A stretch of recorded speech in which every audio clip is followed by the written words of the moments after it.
கர்த்தருடைய பரிசுத்த நாமத்திற்கு ஸ்தோத்திரம் உண்டாவதாக. இந்த நேரத்திலும் கர்த்தர் நம்மோடு பேசும்படியாய் ஒரு சிறு ஜெபம் செய்வோம். தகப்பனே, இந்த அருமையான வேளையிலும் கூட உம்முடைய சத்தத்தை கேட்கிற அந்த பிள்ளைகளோடு நீர் பேசுவீராக. உம்முடைய வார்த்தைகள் உம்முடைய பிள்ளைகளுக்கு நேராய் தீர்க்க தரிசனமாய் வெளிப்படுவதாக. எந்த நிலைமையிலே இந்த பிள்ளைகள் உம்முடைய வார்த்தைகளை கேட்டுக்கொண்டிருந்தாலும் கர்த்தர் அவர்களை நிரப்புவீராக. உம்முடைய ஜீவன் அவர்களுக்குள் இறங்குவதாக. அவர்களை பலப்படுத்துவீராக. இயேசுவின் நாமத்தில் பிதாவே, ஆமென். ஏசாயா தீர்க்கதரிசியின் புஸ்தகம் 46 அதிகாரம் 11 ஏசாயா 46:11. உராய்ஞ்சுகிற ஒரு பட்சியை கிழக்கிலிருந்தும் என் ஆலோசனையை நிறைவேற்றும் மனுஷனை தூர தேசத்திலிருந்தும் வரவழைக்கிறவராயிருக்கிறேன். அதை சொன்னேன், அதை நிறைவேற்றுவேன். அதை திட்டம் பண்ணினேன், அதை செய்து முடிப்பேன். கர்த்தர் இந்த வசனத்திலே சொல்லுகிறார், நான் அதை சொன்னேன், நான் அதை நிறைவேற்றுவேன், நான் அதை திட்டம் பண்ணினேன், அதை செய்து முடிப்பேன். ஒருவேளை இந்த நேரத்தில் நீங்கள் யோசிக்கலாம், கர்த்தர் எனக்கு அந்த வாக்குத்தத்தம் கொடுத்தாரே, கர்த்தரும் ஊழியர்கள் மூலமாக என்னோடு பேசினாரே, பரிசுத்த ஆவியானவர் எனக்கு இந்த வாக்குத்தத்தத்தை கொடுத்து வருடங்கள் ஆகிவிட்டதே, எத்தனையோ சூழ்நிலைகள் மாறிவிட்டதே என்று கலங்கி கொண்டிருக்கலாம்.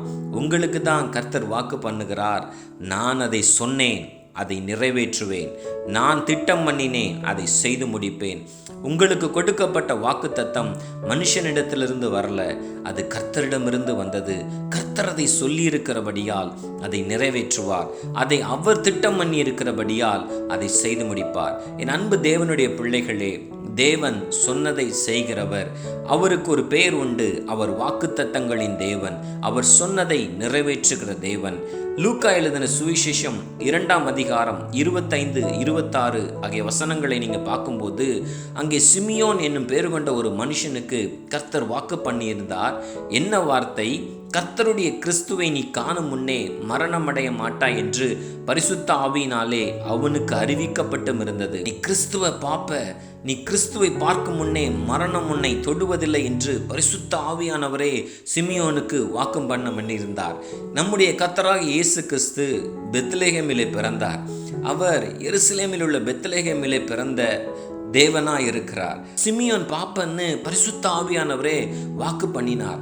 ஆனால் இது எப்படி நடக்கும்? ஆதியாகமம் 17 அதிகாரம் 12 எடுத்து நீங்கள் வாசிச்சு பார்த்தா தெரியும். கர்த்தர் அந்த இடத்துல ஆபிரகாமுக்கு கட்டளை இடுகிறார், உங்கள் தலைமுறையாக பிறக்கும் ஆண் பிள்ளைகளுக்கெல்லாம் 8ஆம் நாளில் விருத்த சேதனம் பண்ணணும். அப்படின்னா நம்முடைய கர்த்தருக்கும் 8ஆம் நாளில் விருத்த சேதனம் பண்ணப்பட்டிருக்க வேண்டும். லேவியராகமம் 12 அதிகாரம் 3-4 எடுத்து வாசித்து பார்த்தா தெரியும். ஒரு ஸ்திரீ ஆண் பிள்ளை பெற்றாளாகில் அவர் 33 நாட்களில் பரிசுத்த வஸ்துவை தொடவும் கூடாது, பரிசுத்த ஸ்தலத்துக்குள் வரவும் கூடாது. இதுதான் தேவனுடைய நியாயப்பிரமாணமாக இருந்தது. எருசலேமிலே பிறந்த இயேசு கிறிஸ்து அப்போ கிட்டத்தட்ட 40 நாட்கள் அந்த குழந்தையை எடுத்துக்கொண்டு மரியாளும் யோசேப்பும் தேவாலயத்திற்கு வந்திருக்க முடியாது. இயேசு கிறிஸ்து பெத்லெகேமிலே பிறந்தார் என்று சிமியோனுக்கும் ஒருவேளை தெரிந்திருக்காது.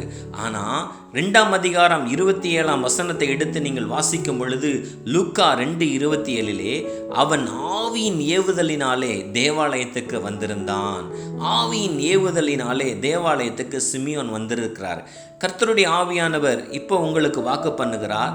கர்த்தர் உங்களுக்கு வார்த்தையை கொடுத்திருப்பாரானால், பரிசுத்த ஆவியின் மூலமாய் உங்களுக்கு வார்த்தை வந்திருக்குமானால், பரிசுத்த ஆவியானவரே உங்களை நடத்துவார். பரிசுத்த ஆவியானவரே உங்கள் மேல் இறங்குவார். பரிசுத்த ஆவியானவரே உங்களை கைட் பண்ணுகிற ஒரு தேவனாய் வெளிப்படுவார். சிமியோனுக்கு ஆவியின் ஏவுதல் இருந்தது.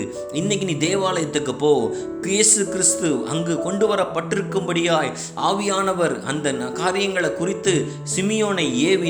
அதே நேரத்தில் மரியாளும் யோசேப்பும் இயேசுவை தூக்கி கொண்டு தேவாலயத்திற்கு அந்த பலியை செலுத்தும்படியாய் வந்திருந்தார்கள். சரியாய் சிமியோனுடைய கைகளில் குழந்தையாகிய இயேசுவை சிமியோன் கைகளில் ஏந்தினார். லூக்கா 2:29 சிமியோன் சொல்லுகிறார், ஆண்டவரே, உமது வார்த்தையின்படி உமது அடியேனை இப்பொழுது சமாதானத்தோடு போக விடுகிறீர். சிமியோனுக்கு சொல்லப்பட்ட வார்த்தை என்ன? நீ கிறிஸ்துவை காணும் முன்னே மரணமடைய மாட்டாய் என்று. கர்த்தருடைய ஆவியானவர் இந்த வேளையிலே உங்களுக்கு வாக்கு பண்ணுகிறார். கர்த்தர் உங்களுக்கு வாக்குத்தத்தம் கொடுத்திருப்பாரானால், பரிசுத்த ஆவியானவர் உங்களோடு பேசியிருப்பாரானால், அந்த வார்த்தை நிறைவேறும் அடிக்கும். அந்த வாக்குத்தத்தம் உங்களுடைய வாழ்க்கையிலே முழுமையாகும் வரையிலும் தேவன் உங்களை பாதுகாப்பார், தேவன் உங்களை நடத்துவார், தேவன் உங்களோடு இருப்பார், பரிசுத்த ஆவியானவர் உங்களை வழி நடத்துவார். இதுல காரணம் என்ன? இதுல ஒரு பெரிய தேவ ரகசியம் இருக்குது. மத்தேயு 2ஆம் அதிகாரம் 16ஆம் வசனத்தை நீங்க எடுத்து வாசிச்சுட்டு பார்த்தீங்கன்னா தெரியும். ஏரோது தன் சாஸ்திரிகளால் வஞ்சிக்கப்பட்டதை அறிந்து கோபமடைந்து ஆட்களை அனுப்பி எருசலேமிலும் அதை சுற்றியுள்ள எல்லா பகுதிகளிலும் இருக்கிற 2 வயதுக்குட்பட்ட குழந்தைகளை எல்லாம் ஏரோது கொலை செய்கிறான். ஆனா இந்த காலத்துக்கு அப்புறம் அது நடந்தது. அது எப்படி? அந்த 40 நாட்களுக்குள்ளாக மரியாள் சுத்திகரிக்கப்பட வேண்டிய நாட்களும் சிமியோன் இயேசுவை கைகளில் ஏந்தி கொண்டு அவரை பார்க்கும் நாட்களும் முடிந்த பிறகுதான் ஏரோதுக்கே ஒரு விஷயம் தெரியுது, சாஸ்திரிகளால் வஞ்சிக்கப்பட்டோம் என்று. இந்த வேளையில கர்த்தருடைய ஆவியானவர் உங்களுக்கு மறுபடியுமாய் தீர்க்கமாய் சொல்லுகிற காரியம், கர்த்தர் உங்களுக்கு வாக்குத்தத்தத்தை நிறைவேற்றும்படி, உங்கள் ஊழியத்திலே வாக்குத்தத்தத்தை நிறைவேற்றும்படி, உங்கள் குடும்பத்திலே பிள்ளைகளுடைய வாக்குத்தத்தத்தை நிறைவேற்றும்படி அவர் சகலத்தையும் ஆளுகிற தேவனாய் இருக்கிறார். அந்த சிமியோன் கர்த்தரை பார்க்கும் வரையிலும் ஏரோதுக்கு அந்த எண்ணம் இருந்ததில்லை. அது மாத்திரமல்ல, சிமியோனுக்கு கொடுக்கப்பட்ட வார்த்தையும் நிறைவேற்றினார். அழகாய் கர்த்தராகிய இயேசு கிறிஸ்துவையும் மரியாளையும் யோசேப்பையும் எகிப்துக்கு கொண்டு போனார். ஏரோதின் மூலமாய் ஒரு பெரிய தீங்கு அந்த எல்லைகளில் நடக்கும் பொழுது கர்த்தர் அவருடைய வாக்குத்தத்தத்தை நிறைவேற்றி சிமியோனையும் ஆசீர்வதித்தார். கர்த்தராகிய இயேசு கிறிஸ்து குழந்தையாயிருக்கும் பொழுது அவர்களையும் காப்பாற்றினார். இந்த வேளையிலே மறுபடியுமாய் கர்த்தர் உங்களோடு இடைபடுகிறார். உங்களுக்கு கொடுக்கப்பட்ட வாக்குத்தத்தத்தை நிறைவேற்றும்படிக்கு இனி கர்த்தர் வேகமாய் செயல்படுவதை நீங்கள் பார்ப்பீர்கள். உங்களுக்கு கொடுக்கப்பட்ட வார்த்தை நிறைவேறும்படிக்கு, உங்களுக்கு பரிசுத்த ஆவியின் மூலமாக, தீர்க்கதரிசியின் மூலமாக கொடுக்கப்பட்ட வார்த்தை நிறைவேறும் அளவும் மரணம் உங்களை தொடுவதில்லை. எந்த உலகத்தினுடைய அசுத்த வல்லமைகளானாலும், நோய்களானாலும், போராட்டங்களானாலும், என்ன காரியங்கள் இருந்தாலும் அவைகள் எல்லாவற்றுக்கும் நீங்கள் தப்பும்படிக்கு கர்த்தருடைய ஆவியானவர் உங்களை ஏவி நடத்துவார், உங்களை ஆளுகை செய்து நடத்துவார். கர்த்தர் உங்களோடு இருந்து நடத்துவார். சிமியோனுக்கு அதை சொன்னார், அதை நிறைவேற்றினார். இந்த வேளையிலே பரிசுத்த ஆவியானவர் உங்களுக்கு வாக்கு பண்ணுகிறார். அதை உங்களுடைய வார்த்தையாய் நீங்கள் மரணமடைய போவதில்லை. இந்த வார்த்தையை நீங்கள் விசுவாசிக்கிற தேவ பிள்ளைகளே, நீங்க ஆண்டவர்கிட்ட கேளுங்க, எனக்கு கொடுத்த வார்த்தை நிறைவேறுகிறதை நான் பார்க்கணும். என் பிள்ளைகளுக்கு கொடுத்த வார்த்தை, என் ஊழியத்திலே கொடுத்த வார்த்தை நீர் நிறைவேற்ற வேண்டும், என்னுடைய பிசினஸ்ல நீர் கொடுத்த வார்த்தை நிறைவேற்ற வேண்டும் என்று நாம் ஜெபிக்க போகிறோம். கண்களை மூடி நாம் ஜெபிப்போமா? தகப்பனே, இந்த அருமையான வேலையிலும் கூட இந்த சத்தத்தை கேட்டுக்கொண்டிருக்கிற நம்முடைய பிள்ளைகளை நீர் ஒரு விசையாய் நிரப்புவீராக. நம்முடைய ஜீவன் நம்முடைய பிள்ளைகளுக்குள் இறங்குவதாக. ஆவியானவர் நம்முடைய பிள்ளைகளை பலப்படுத்துவீராக. ஆண்டவரே, ஒருவேளை இந்த பிள்ளைகள் சோர்ந்து போயிருக்கலாம். தேவன் எனக்கு வாக்குத்தத்தம் கொடுத்து மாதங்களாகிவிட்டது, வருடங்களாகிவிட்டது என்று கர்த்தருடைய ஆவியானவர் இந்த பிள்ளைகளுக்கு நீர் உறுதிப்படுத்துகிறீரப்பா. நான் அதை சொன்னேன், அதை நிறைவேற்றுவேன், உனக்கு திட்டம் பண்ணினேன், அதை செய்து முடிப்பேன் என்று. ஆண்டவரே, இந்த ஜெபத்தில் இருக்கிற நம்முடைய பிள்ளைகளுக்குள்ளாக நம்முடைய ஜீவன் இறங்குவதாக. பரிசுத்த ஆவியானவருடைய வல்லமை அவர்களுடைய உச்சந்தலை முதல் உள்ளங்கால் வரை நிரப்புவதாக. எல்லா சோர்வுகளும் இயேசுவின் நாமத்தில் மறைவதாக.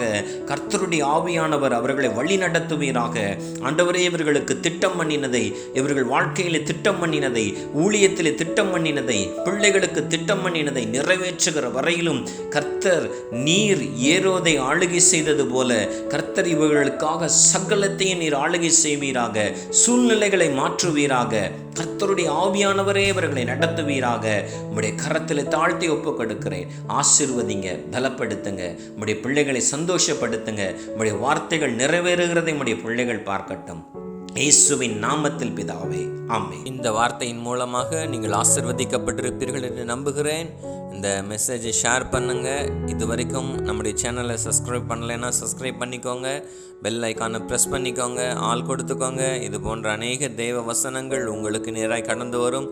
கர்த்தர் நிச்சயமாய் உங்களை ஆசீர்வதிப்பாராக. ஆமென்.